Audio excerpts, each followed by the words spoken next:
Thank you very much, Madam Speaker. Madam Speaker, this is I think it's a good piece of legislation. And as a medical personnel and one from the scientific community, I would have to support this because I would be in favor, as a medical person, I would be in favor of any type of research, studies, therapy that can prolong health, sustain health. People are continuously looking for the solution for aging and a solution for chronic pain. And in many instances, most of the solutions may be of genetic variation. But the only concern I would have at this particular point in time is my medical colleagues had one great concern in that the government had not consulted them with respect to this bill discussion and moving forward. But, Madam Speaker, I want to inform and remind the residents of the Killarney constituency of our pre-independence family fun day, which is scheduled for the 6th of July, Saturday, 6th of July, at New Providence Community Center. And it's 5:30 until. It's a fun day, free food, games, etc. Bring the entire family. It's basically to reconnect and associate, communicate with each other, and be assured that it would be a very interesting time, an interesting day. Madam Speaker, I'm going to confine my debate more to health, because this is a health bill. And as I speak to my colleagues, there are concerns that they may have, not necessarily with the bill, but within the health community. And I'm certain that the member for Tall Pine would understand. But I rise today on behalf of the Killarney constituency to contribute to the Longevity and Regenerative Therapies Bill 2024. And legislation to the health sector is of particular interest to me, as I have dedicated my entire life to medicine and to the care of Bahamian people.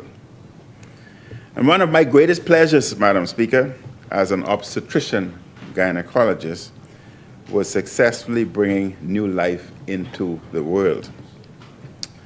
And many of these children who have grown into adulthood are making their contribution to nation building.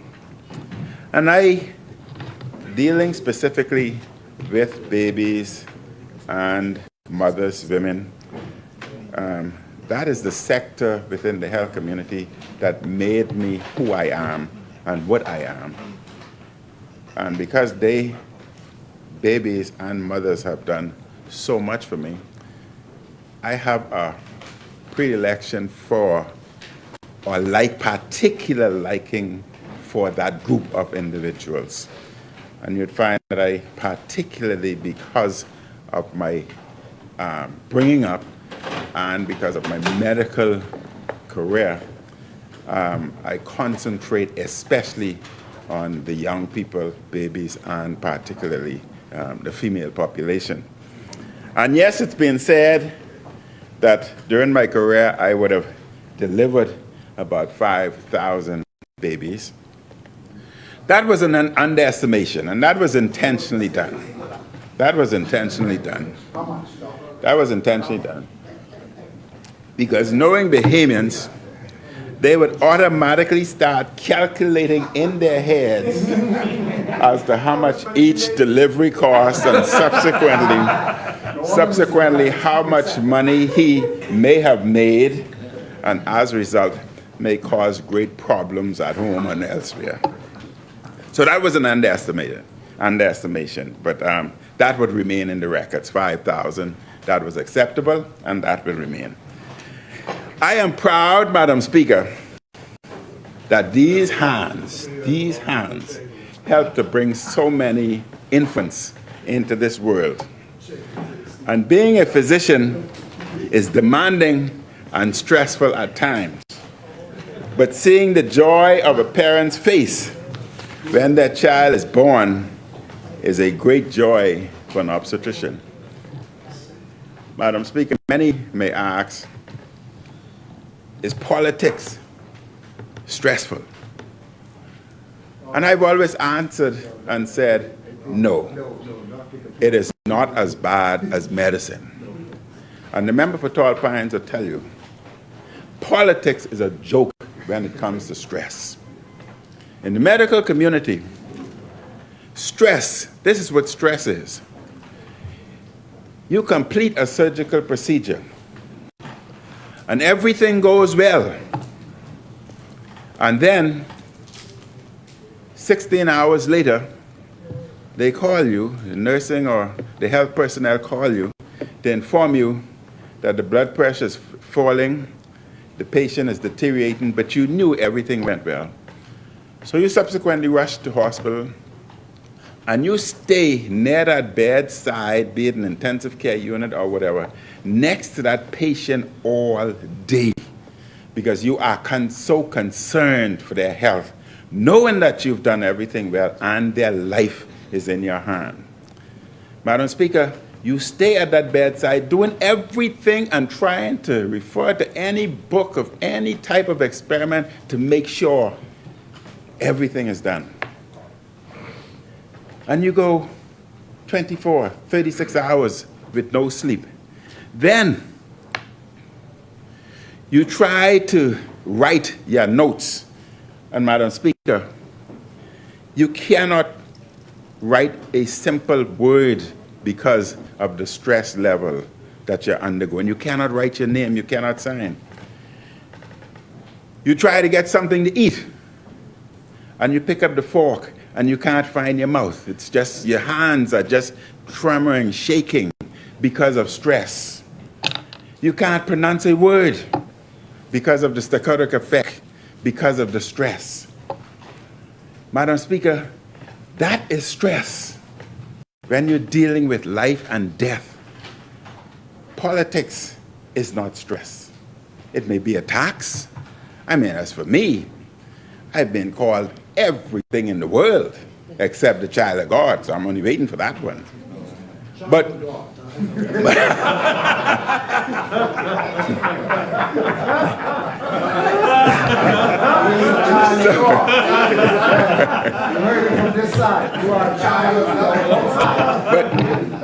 but that is stress. Medicine is a very stressful field when you're dealing with life and death. And when you're dealing with an infant that represents the future of the country, you holding the future in your hand, that is stress if anything happens to that infant. And the mother who has to care for that infant throughout, bringing them up, supporting them, you're concerned. That is stress.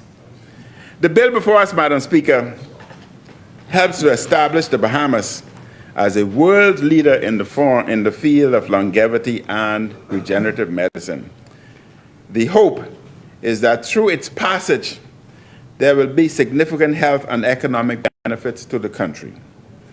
And the minister responsible, the board, and ethics committees set out in this legislation all have various types of oversight roles to ensure that responsible research, and that's important, responsible research and therapies are carried out under this bill. The bill outright bans any therapy or research that seeks to genetically modify a human embryo with the intent of that embryo becoming a living human. Test gene therapies on patients without informed consent. Purposely modify the germline of an adult human. Transplant an edited human embryo into a non-human life form, or use a replicative virus to deliver, except if approved for a specific treatment by the Ethics Committee. And these rules are important. These rules are important. We must be known as a jurisdiction that has high ethical standards. It will also be important that the regulators under this bill deeply scrutinize individuals who come in and the types of therapies they seek to undertake, be they stem cell therapies or other longevity medicines. This bill, Madam Speaker, will replace the previous stem cell legislation. And just as we saw in the crypto industry with Sam Bankman-Fried, there are many hucksters in the medical world also. And we must be cognitive of these individuals and certain to adhere to our legislation. They sell desperate patients on so-called new therapies that supposedly cure just about everything. I would remember, Madam Speaker, a long time ago, when AIDS first was recognized here in the Bahamas. Now, we may have seen AIDS before. We diagnosed individuals who developed fever and subsequently passed away. We would have diagnosed it at that particular point in time, PUO, pyrexia, meaning temperature of unknown origin. And that may have been a presentation of AIDS, but we were not that advanced yet to understand what was the cause. But we knew that they subsequently passed away from illnesses that we did not understand. And I would always remember a friend of mine, a colleague, who after AIDS was diagnosed and we understood it, she had developed AIDS. And I was so disturbed and felt so helpless as a medical personnel who study and deal in research, and I could not find a cure for this particular illness. It was so disturbing that I called every bush medical specialist I knew and asked them, have they seen this type of thing? But that's the type of desperation people go through because they want a solution. So you can imagine if me as a doctor seeing a colleague, a friend, going through that, and I became so desperate in trying to help that anything I would have done in terms of research or medical medicine to give to her to ensure that she gets better. And individuals will come, individuals who are ill will seek medical care. And they will do anything and spend their entire life savings to get well. Because we all want to live. We all talk about going to heaven, but you can only go to heaven if you die, but not one of you want to die. Nobody want to die. Now, my mother, God rest her soul, did not like politics. And if she was living today, I would not have been in politics. My mother is convinced, and I could not change her mind, she is convinced that politicians are dishonest. She's convinced that politicians lie. And she's convinced that hell was made and designed for politicians especially. I could not convince her. So she had a problem with her son going along the hell line. But no, but I am one of those, I have not entered the hell road. I'm on the heaven road. Amen. Amen. Madam Speaker, individuals sell desperate patients on so-called new therapies that supposedly cure just about everything. Or in the longevity and regenerative space, they claim to reverse aging. The U.S. Food and Drug Administration has had to repeatedly issue warnings regarding bogus and expensive stem cell therapies. We do not see crooks in the Bahamas. The regulators must cast a watchful eye on those who come to operate under this legislation.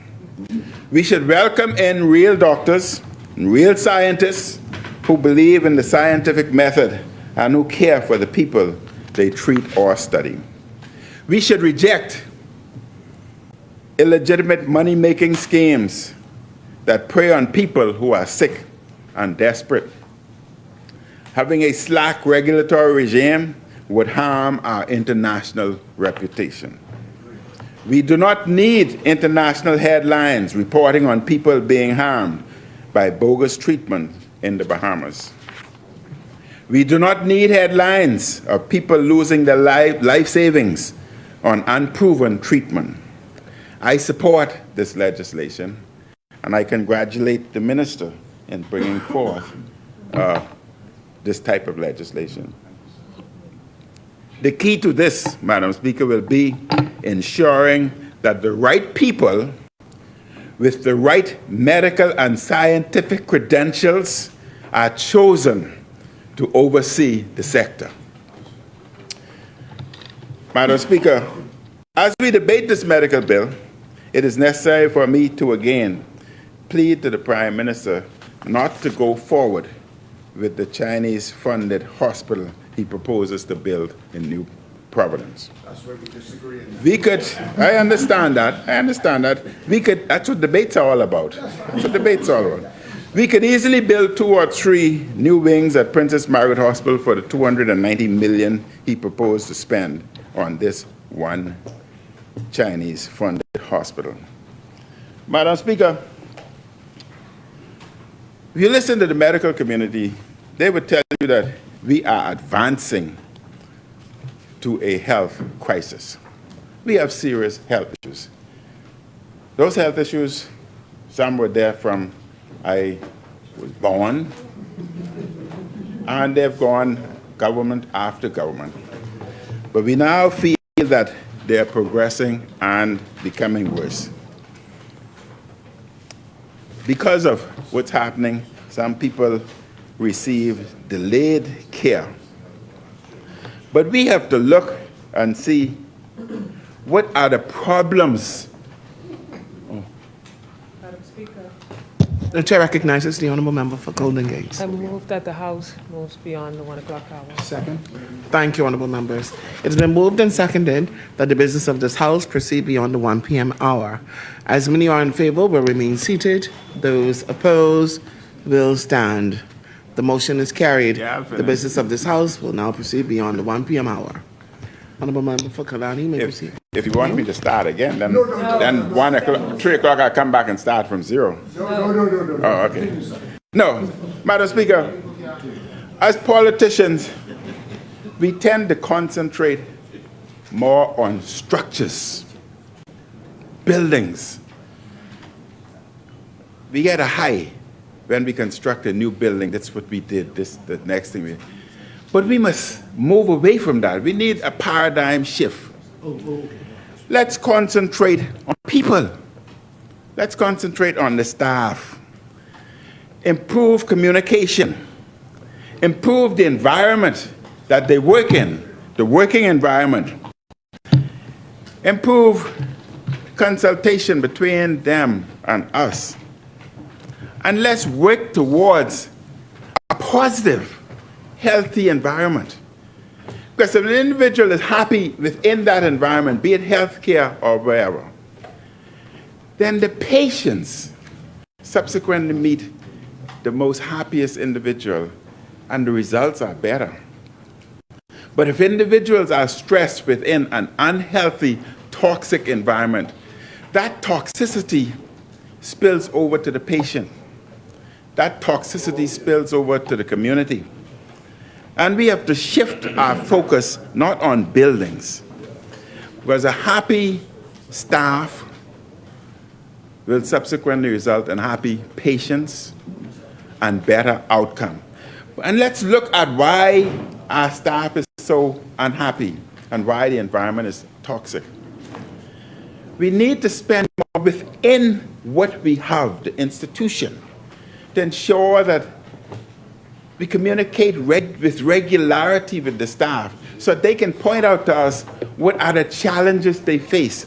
And yes, we may not be able to correct all, but if they see us making the step and communicating with them with regularity, that we cannot or we did not do this particular one because of these issues, but we will try to advance it next time. That's all people are looking for, Madam Speaker. So the environment must be healthy, and they must have the materials, the equipments to work with. Because if they don't have the equipments to work with, that's what caused the problem with the overflow of beds. The minister understands this. If an individual needs a surgical procedure, they are placed in a bad situation. They are admitted. But if you have a hospital with 7 theaters, and because of shortage of staff or whatever, and the minister knows that the staff complement for theaters, for example, are short to compare with what we need. So as a result of that, if we have 7 theaters and only 3 are functioning, it meant that the beds are occupied by 10, 15 individuals who are waiting for surgery. But they cannot receive their surgery because only 3 theaters are working.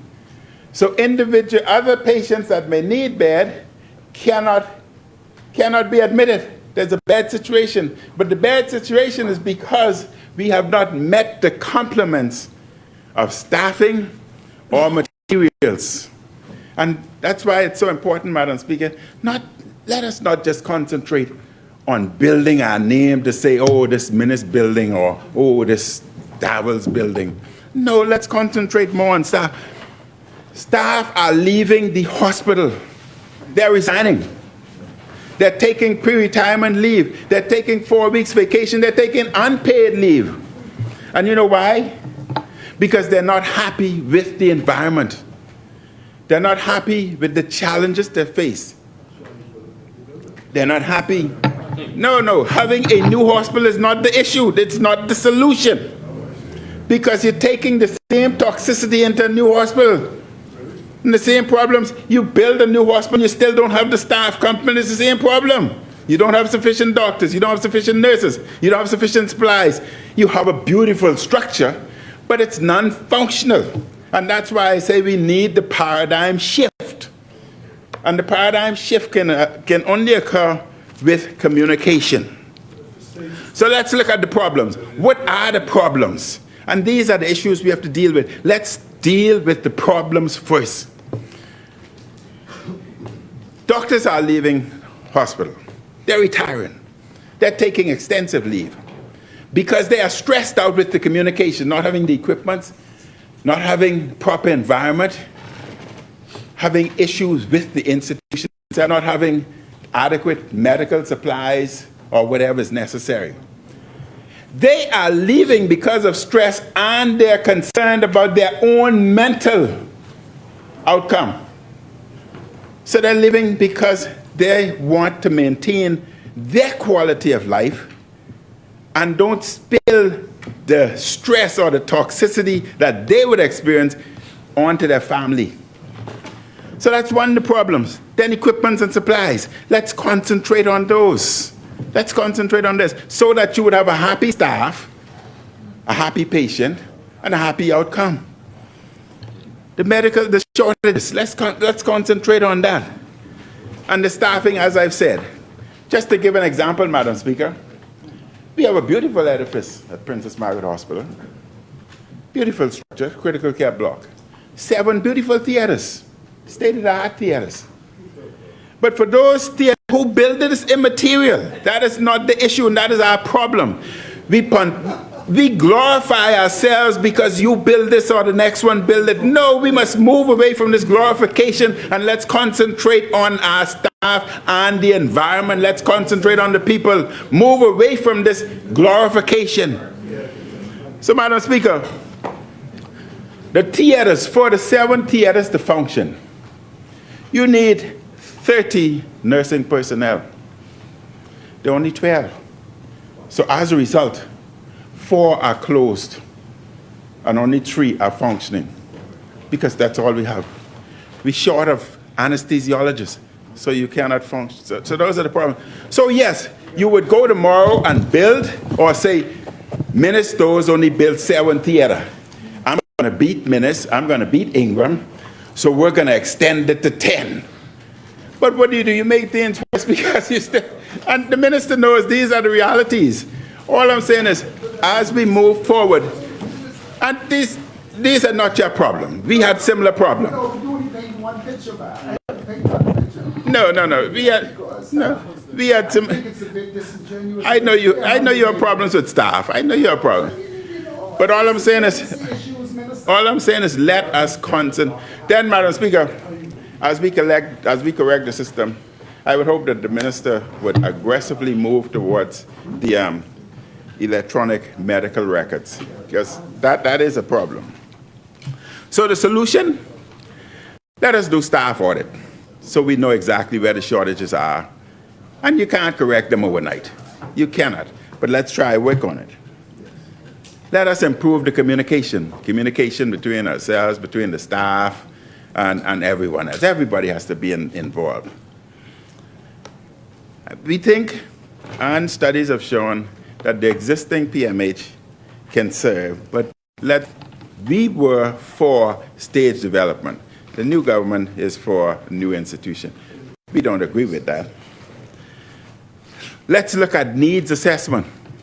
Let's look at the country's needs assessment. Individuals come to various government ministries and ask for government support, for scholarship, for this or that, but that may not be the needs of the Bahamas at that time. If we do the needs assessment, we know what we need for our projections 10, 20 years from today, and assist those individuals, scholarships, etc. So, Madam Speaker, those are just some of the things that we need to look at. I'm talking about staffing people we have to concentrate on. I again asked the Prime Minister how many Chinese workers will he bring to build this new hospital. No one on the government side can give a clear answer to this question. I say clear. Will there be 1,000? Will there be 2,000? Or will it be more Chinese workers over the life of the project? With unemployment having risen, why are we going to give so many work permits and jobs to non-Bahamians? The Prime Minister recently bragged about personally intervening to stop work permits for foreigners for jobs that could be done by Bahamians. If he had to intervene, this is an admission that his government has been allowing foreigners to do jobs that could be done by Bahamians. But even worse, his government is going to allow big time and on a grand scale the very things he says he wants to stop. This is hypocrisy and double talk on a massive and grand scale. Hundreds, if not thousands, of work permits and jobs are going to go to Chinese for a number of years. These are jobs that could be done by Bahamians. As the bulk of the salaries for these workers will be paid in China, these tens of millions of dollars will never circulate in our economy. And this policy to allow so many foreign workers is the ultimate opposite of Bahamian first. This policy by the PLP, foreigners first and Bahamian last. The proposal by my government had to build a new wing at PMH would have overwhelmingly been done by Bahamian workers. We've spoken repeatedly on that. Madam Speaker, the Bahamian taxpayers are paying for this hospital. They deserve to know how many foreigners Prime Minister will let into the Bahamas to build this hospital. The country is getting outraged over the percentage of foreign workers. The head of the Contractors Association told the Tribune earlier this month, and I have the article, that he thinks, it's his view, that, and Professor, I adopt.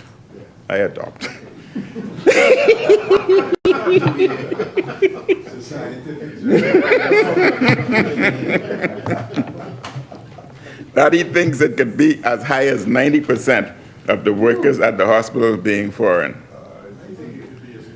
Nearly every commentary I have read in the media is critical of this hospital. Dr. Cornwell Brown told Tribune earlier this month that the phased redevelopment of PMH makes a lot more sense because necessary utilities and infrastructure are already in place. In an article entitled 650 Jobs to Fill at $290 million Hospital on June 14th, 2024, Dr. Brown said, "My vote, in a nutshell, is that we optimize and improve Princess Margaret Hospital. That $300 million they're talking about, my crystal ball tells me we will see cost overruns, underestimates, and a challenging cost structure." Dr. Brown also echoed concerns other doctors have raised about the lack of consultation. The story said, Dr. Brown, meanwhile, echoed